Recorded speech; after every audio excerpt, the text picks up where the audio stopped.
Do I care that the laundry is in the background? No, I don't care about that kind of stuff. Today, at least, I'm too tired to care about that.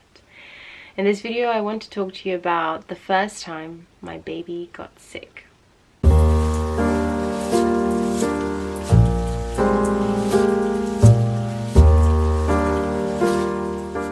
I'm making this video for two reasons. One, I realized that sharing this experience, talking about the feelings that took over both myself and my husband when it all was taking place, it's actually a way to work through these feelings and to acknowledge that we have come a very long way this week as parents. And second, to commiserate with other parents who might be in a similar situation, who have for the first time experienced their baby getting sick, or who remember the first time their baby got sick and that feeling of helplessness that takes over you. And if you're following along and you're a new parent watching, I realize, just as it happened to me, that nothing really truly prepares you for when this happens. And I hope that by sharing my experience, this will help you when the time comes, because unfortunately it will come. So let me start by telling you what happened.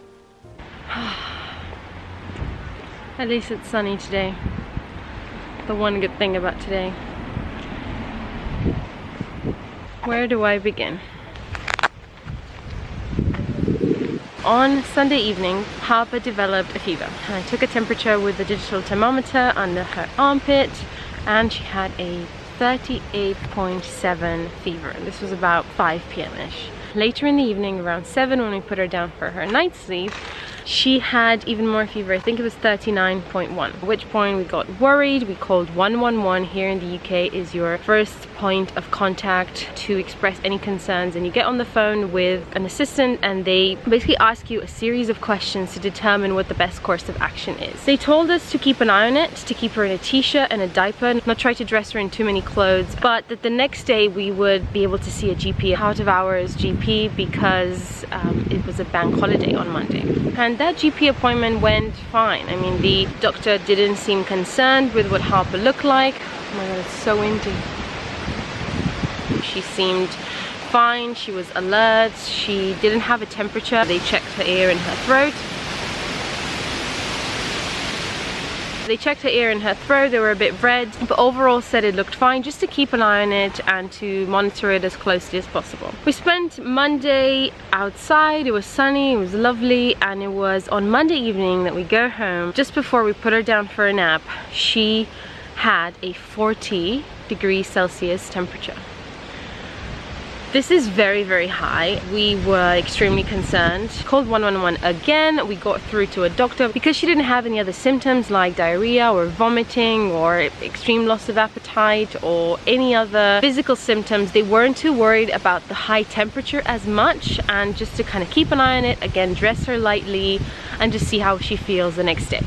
On Tuesday, she wakes up and she had a lower temperature. It was about 38.7. It was a pretty chilled out day. We basically just spent it holding her for most of the day, breastfeeding for most of the day. Wasn't really interested in any other food. She just wanted to be held. She was very, very cuddly. Throughout the day, she just had these bouts of crying where she would cry a lot and without stopping. She just wanted to be held. At some point she cried for 40 minutes straight. It was painful, but we'll get into that in a second. So she cries and cries and cries, and her eyes are a bit swollen and she doesn't really look like herself, so we called 111 again. They said they were a bit concerned about the fact that she was a bit wobbly. They said we could either go to A&E that evening or instead wait the next day and see our GP, our local GP.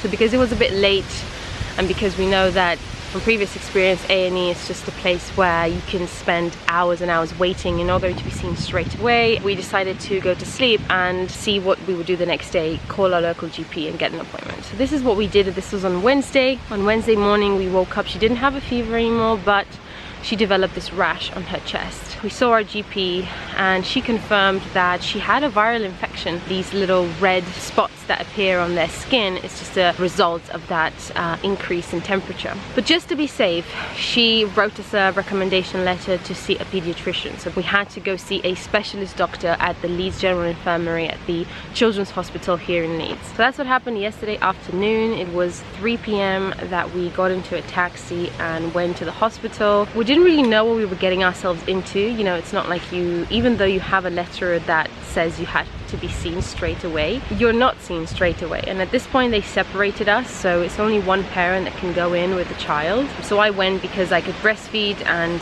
soothe her if she needed to eat or sleep, but we were separated. So at this point I wasn't able to speak to Garrett anymore. I actually realized I'd forgotten my phone, and he was holding my jacket and my phone was in my pocket. So it was a very stressful, those first 2 hours where we couldn't communicate, and I couldn't physically leave this room. Once you're in, you cannot leave, and these are just stricter regulations because of COVID. So I was in there for 4 hours and a half. They did a series of tests, a series of examinations, checked her breathing, checked her skin, just looked at everything, looked at her throat, her ears. I don't know if you can hear that, that's a plane.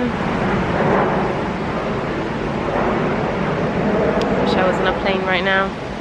They also did a heel prick test, which is where they cut a little bit in her heel and took some drops of blood. Very painful to watch as a parent. If you've been through this experience, it is heart-wrenching. Then they also did a urine test just to make sure she didn't have any other infection. So after 4 hours and a half of being there with her and her being examined by 3 doctors, we were told to go home. We got home yesterday at around 8ish. Gave her a bottle, then straight to bed. She fell asleep instantly. She was so tired. Needless to say, both Garrett and I were, I call it under sea level exhaustion, rock bottom in terms of how tired we were and how exhausted we were. But more on those feelings and what happened in a little bit.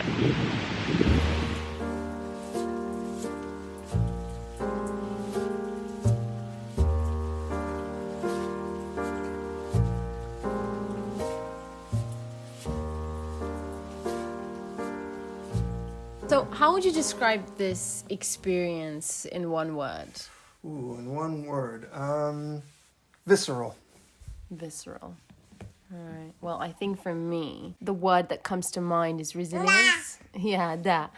Resilience. Yeah, that's a good word. I don't know if you need a lot of resilience to go through, or you realize you have a lot of resilience as you go through it. I think the latter. Yeah, you realize just how resilient you are. Yeah. So why do you say visceral? Visceral because as your baby is crying and there's nothing you can do to relieve the pain, you're just trying to comfort her. In your gut, you feel this huge sense of love and care and affection and responsibility. Absolutely. Do you agree, Harps? Someone's feeling a little better. Yes, absolutely. Yeah. So what advice would you give either someone who might be going through this for the first time, or what advice would you give yourself if you were to go through this again? Don't be afraid to err on the side of caution. You know? If you're worried, call 111.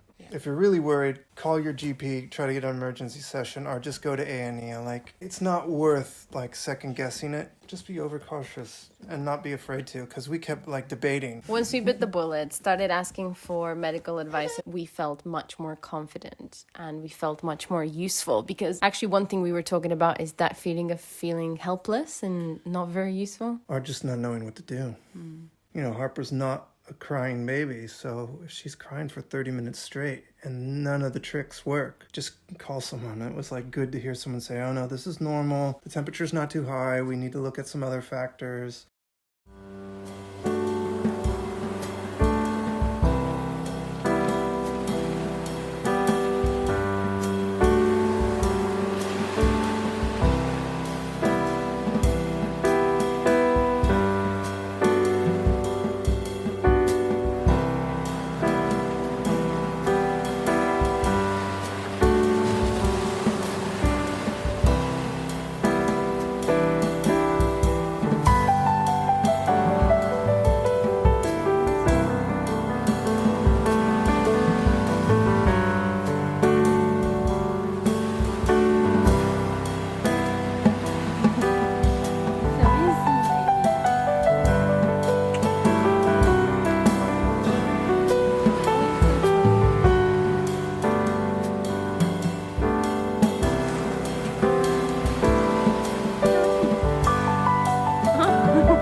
as you're making dinner, I'm going to ask you, as a father, what did this experience teach you?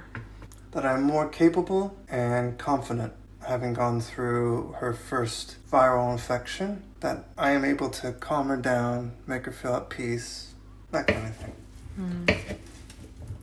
Yeah, it's good. I think we're stronger now. Oh, for sure. Sure. I mean, trial by fire, yes, but...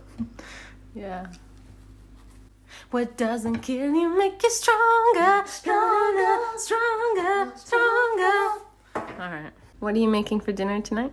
I'm making garden burgers, but this are my fat wedge chips. Okay, well, can't wait to have those.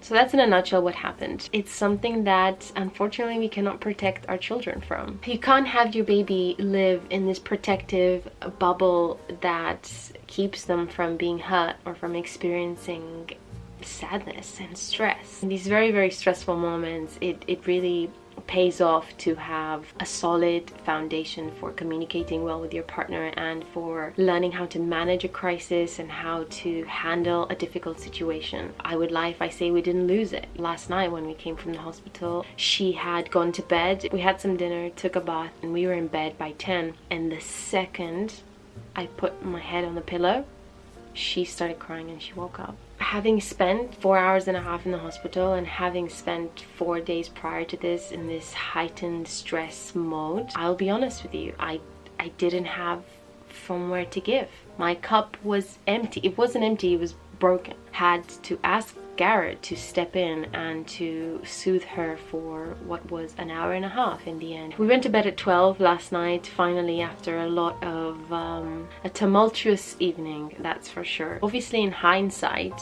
you realize, wait, this is a good thing, you know, her immune system is developing and she's developing antibodies to all sorts of bugs. Having fever is a healthy response to a viral infection. It's great news for her body. For the parents who have to deal with the consequences of soothing and calming and being there for her, it is very, very tough. Let me know in the comments below if you've been through this before. Tell me about the first time your baby got sick and how was that experience for you? What happened and what did you learn from that experience? If this never happened to you, I hope that when it comes, you have that strength and that resilience and that preparedness and confidence that you are doing the best you can for your baby and that you are the best parent for your baby. Thanks a lot for watching, and I'll catch you in the comments.